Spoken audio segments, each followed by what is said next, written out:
بسم الله الرحمن الرحيم. الحمد لله رب العالمين والعاقبة للمتقين والصلاة والسلام على نبينا محمد وعلى آله وأصحابه أجمعين. أما بعد، فنتابع درسنا من كتاب الأصول الثلاثة لشيخ الإسلام محمد بن عبد الوهاب بن سليمان بن علي رحمه الله تعالى.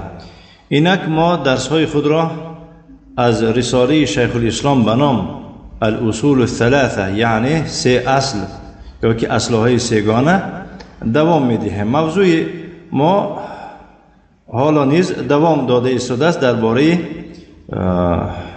مقصد از آموختن توحید. چخیلی که در درس گذشته گفتیم، شیخ الاسلام می‌فرماید: اعلم ارشدك الله لطاعته ان الحنیفیة ملت ابراهیم أن تعبد الله وحده مخلصا له الدين وبذلك أمر الله جميع الناس وخلقهم لها كما قال الله تعالى: وما خلقت الجن والإنس إلا ليعبدون.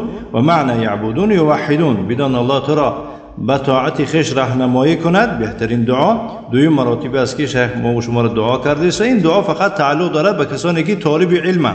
با طالب علم در اساس عقیدی، یعنی که گویم اهل سنت و جماعت طالب علم باشد، یعنی که رافضی و یا که گویم ممیع و یا که گویم صوفی و یا که گویم مثل حزبی نباشد به شرط. این دعا فقط به طالب علم های اهل سنت و جماعت می باشند که حنیفیت ملت ابراهیم است، یعنی الله یک و یگانه را عبادت میکنی در حالی که دین را به خاطر آن، یعنی به خاطر الله اخلاص میکنی، دین تازه میکنی از تمام بدعت و خرافات و شرک و دیگر چیزها. خب و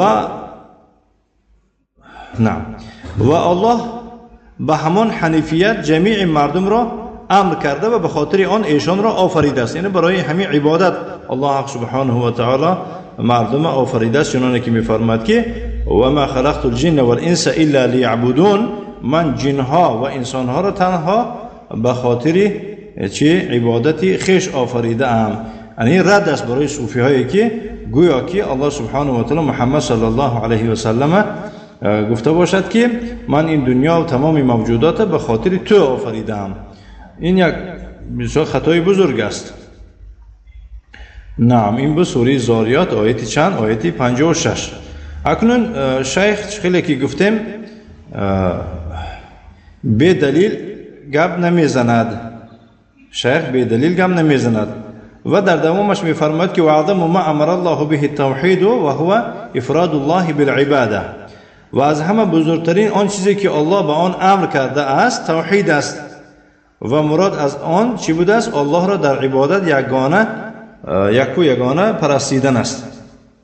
خب بنابراین توحید برادران اهل اسلام سه نوع است. یکم یعنی که توحید ربوبیت میگویند و مراد از آن الله را در آفریدن، چاره‌جویی، ملک و غیره تنها دانستن است. دوم توحید الوهیت است و مراد از آن الله سبحانه و تعالی را در عبادت یگانه دانستن است که انسان با همراهی الله یگان کسی را شریک قرار، یعنی که قرار نمیدهد، یگان کسی را شریک مقرر نمیدهد و به او قربت هم نمیجوید، چنانه که الله سبحانه و تعالی را عبادت کرده می شود و تنها به او قربت جسته می شود، غیر الله را خیل نمی کند. سوم توحید نام و صفات ها می گویند و مراد از توحید نام و صفات ها یعنی الله سبحانه و تعالی دارای نام و صفات های زیبا می باشد، چنانه که خودش در کتابش خبر داده است یا که به زبان پیغمبرش صلی الله علیه و آله و سلم خبر داده است. به یگون مثال گیریم تحریف و تعطیل و به یگون تکییف و تمثیل. نعم، یعنی معناهاشون دیگرگون نمیکنیم، مثل این کسانی که مثال گیریم چه صوفی هستن و صفاتهای الله سبحانه و تعالی را انکار میکنن، مثل دست الله را به معنای قدرت میگویند. خب استوا علی العرش یعنی که به بالای عرش برآمده، یعنی که هجوم یعنی ضبط کرد و گرفت و دیگر بی معنی ها میگویند. این خلاف عقیده اهل سنت و جماعت می باشد. و اعظم ما نهى عنه الشرك و هو دعوت غیره معه، و از همه بزرگترین آن چیزی که از آن الله سبحانه و تعالی منع کرده است این شرک است و مراد از آن خواندن غیر الله است، یعنی عبادت غیر الله است با همراهی او سبحانه و تعالی. شرک دو نوع است. یکم شرک اکبر میگویند، یعنی شرک بزرگ است که انسان را از دین خارج میگرداند، مثل صرف یگان نوع عبادت برای غیر الله سبحانه و تعالی. یگان عبادت برای غیر الله صرف میکند، یا که مثلا از غیر الله یک چیز طلب میکند که همون بنده قدرت و توانایی آن نداره. مثلا از غیر الله فرزند میطلبد، مانند بعضی مثلا بی عقل و بی فراستا. دوم شرک اصغر است، یعنی یکی شرک کوچک، شرک میده که انسان را از دین خارج نمیگرداند ولی گناه کبیر است. این هم مانند ریاکاری، قسم به غیر الله، قسم به شیر مادر میگو، قسم به وطن، قسم به یک چیز دیگه، به نان قسم میخوره. اینا همه شرک میده هستند، گرچه که انسان از دین خارج نگرداند هم ولی از گناه های کبیره هست، باید که احتیاط کرده شود. و دلیل قوله تعالی، دلیل قول الله تعالی است: واعبدوا الله ولا تشركوا به شیئا.